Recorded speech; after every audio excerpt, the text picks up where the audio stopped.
గోపన్న ఒక వ్యాపారస్తుడి దగ్గర బండితోలే పనిచేసేవాడు. అతనికి వచ్చిన జీతంతోనే భార్య బిడ్డలను పెంచేవాడు. గోపన్న ఉన్న వీధి చివరలో ఒక అమ్మవారి గుడి ఉండేది.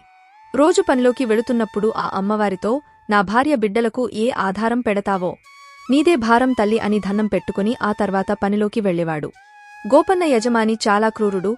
చాలీచాలని జీతమిస్తూ ఎక్కువ చాకిరీ చేయించుకునేవాడు. పేదవాడు అయిన కారణంగా గోపన్న అవన్నీ సహిస్తూ, ఆయన కోపాన్ని భరిస్తూ, భార్య బిడ్డల కోసం తప్పనిసరిగా ఆ షావుకారు దగ్గరే పనిచేసేవాడు. ఒకనాడు ఆ షావుకారు ధాన్యం అమ్మమ్మని గోపన్నను పక్క ఊరికి పంపిస్తాడు. గోపన్న ధాన్యం అమ్మి తిరిగి వస్తుండగా హోరున వర్షం కురుస్తుంటాది.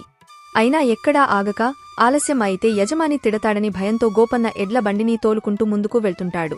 దారి మధ్యలో ఒక రాయి మీద బండి చక్రం పడి ఆ బండి తిరగబడి ముఖముక్కలై ఆ ఎడ్లు ఆ వర్షానికి పారిపోతాయి. ఊబిలా ఉన్న బురదలోకి పడిపోతాడు. ఎంత ప్రయత్నించినా బయటకు రాలేకపోతాడు.